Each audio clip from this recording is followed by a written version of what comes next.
समाजर सब वर्गर उन्नति में सर्वदा चिंतित रही से परिप्रेक्षी आपण मैंने जानते विगत दिन संसद में माँ भौणी मान महिला मान सशक्त करने उद्देश्य योग्यता योग्यता को बढ़ावा उद्देश्य स्वावलम्बी करने उद्देश्य एक महिला बिल 33% संरक्षण करने आगत करते जो विगत दिन मान जो राजनैतिक दल मान माँ भौणी मान सुरक्षा सम्मान प्रश्न उठाऊे जो आज सुरक्षा सम्मान आम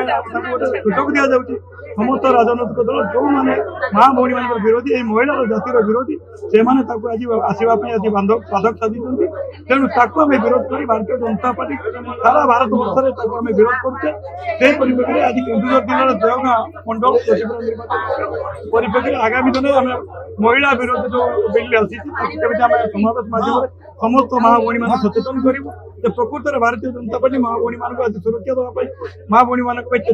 संरक्षण लागू करने चेष्टा कला बेले कौ मैंने बाधक साजिले कौ मैंने निज निज डाणी लगे परवर्त मत पुणी आगे जाड़ार चेष्टा कर समस्त प्रमुख मुखा लोकलोचन कर आज कार्यक्रम एक प्रस्तुति बैठक आगामी दिन बंद रूप में देवगाँ मंडल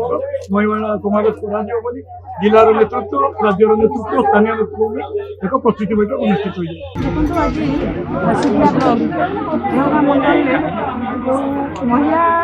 आक्रोश पदयात्रा जो आज तो सहीटा आज प्रस्तुति बैठक थी आम आज बसलु जो मैंने माँ मैंने भी आसते आम से आगामी दिन में जो आम कार्यक्रम करवा तो सब भव्य ढंग हवा दरकार 9टा पंचायत समस्त नहीं कार्यकर्ता समस्त जी उपस्थित समस्त पाक मेसेज गला जे जो तारीख आगे धार्य कर तो सहीटा भव्य ढंग करवा जमीक आम मंडल कार्यक्रम आम ब्लक में भल ढंग हवा दरकार।